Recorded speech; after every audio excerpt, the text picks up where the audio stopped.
Okay, so I'm gonna wrap this up right here, and I'm gonna go ahead and post it and try to link some of these videos together, kind of make it worth watching. I'm not gonna do the wiring for the vintage AC right now. The reason for that is I'm doing the American Auto Wire 500 560, which has extra ports, extra spots for accessory power and other stuff that's really set up for the vintage AC, and I'll be doing Dakota digital gauges. So I stabbed the fuse box in there last night, but I'll show you where the vintage AC ended up. So I ran all the ducting except for the driver's side ducting, and the reason for that is I want to get the wiring in there. I want the harness to set up the AC lines. I have set up, I've marked them and orientated them. I got a guy in town locally that crimps them for me. And here's the glove box. That's the old factory bracket. I slapped some paint on, sanded back, pulled all the tape off. And I want to show you too what I did. This reminds me of the, that's their door delete for the passenger side specifically. And I didn't like it. I didn't care for it, so the guy that did all my cab work also painted those doors. So what I did was cut off the handle that operates them back there. I just took this bracket off that guides the pull lever. I buzzed them off with my little cutoff wheel. Hey, doggy. What do you think, Harley? And there's the fuse box that I stabbed for the American Auto Wire. Mounted it to that bracket, and it mounts up here with a couple of bolts through the fender. But anyway, there's the vintage AC vents. I got the box leveled up. Here's the passenger side vent door. Again, I just cut the handle off. I slipped this up in there after I put the box in because I overlooked it. To be honest with you, I totally forgot about it, so I did have to take it loose and kind of finagle the box, because those things are a little bit of a pig to get in there, especially when you don't want to scratch up the paint. So I threw some new sheet metal screws in there, and I think it cleaned it up pretty good. That's the driver's side, a vintage AC vent again. And let's get a look at these gauges, and I wanted to show you this control here. I'm gonna leave it out because I want all this open to run the wiring for my, not only for my American Auto Wire, but I have a PSI wiring harness for the LS, and it's designed to come out of the passenger side.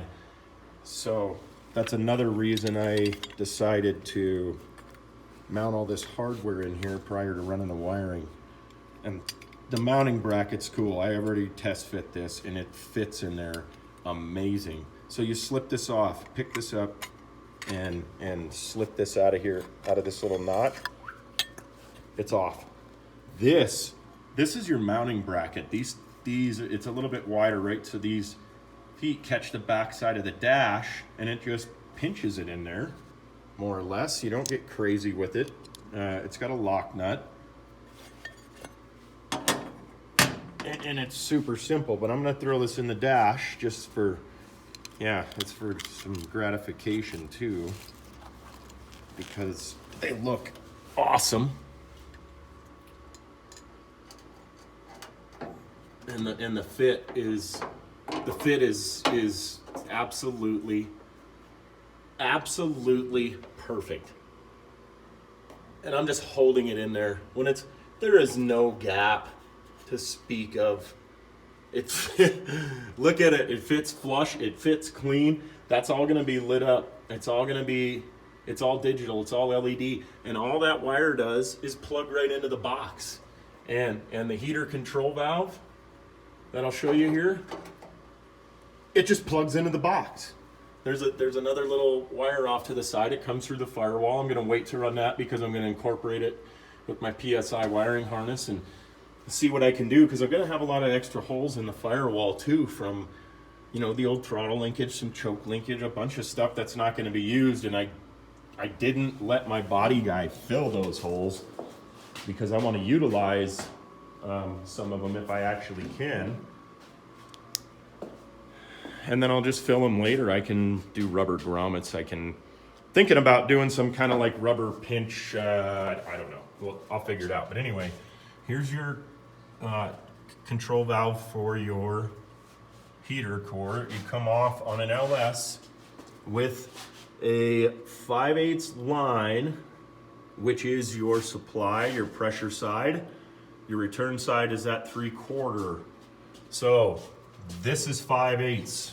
This accepts a 5/8 hose with the yellow cover. That's the return side of your heater core.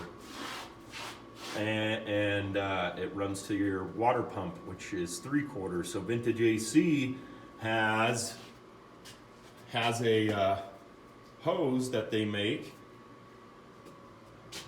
which converts it over. It's just a molded hose, so it's a one piece. I'm gonna call them and see how long it is. And I'm probably gonna go that route. I want it clean. So here's the other panel. I did use this delete plate because it fits. I left it black. Siliconed all the holes. I just left it black because there's some black in the engine bay.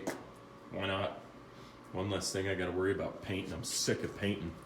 So you can see how clean this line runs and the connections. I mean, everything fits great. Everything really fits nice. I'm really happy with this kit, and I knew I would be because I've done one of theirs before on a square body and everything was just awesome. So I'm gonna offer up that transmission cooler here, and I'm probably gonna cut some more holes up here in the core support for ventilation, because I'm thinking I've already drilled holes for my trans cooler, and it has a fan on it, it has a thermo switch, and if I can get enough airflow, I think cutting through here, I'm gonna throw that up there. But anyway, that's where I'm gonna quit right now with the Vintage AC.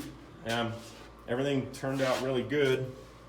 I cleaned up the fender, I got my brakes done, I got power steering lines ran. I'm waiting on some braided line. That's rubber core with the nylon in a 8AN size, so I can get the proper ID to slip over my last return line. And yeah, we'll get this wiring done and then we'll get her fired up.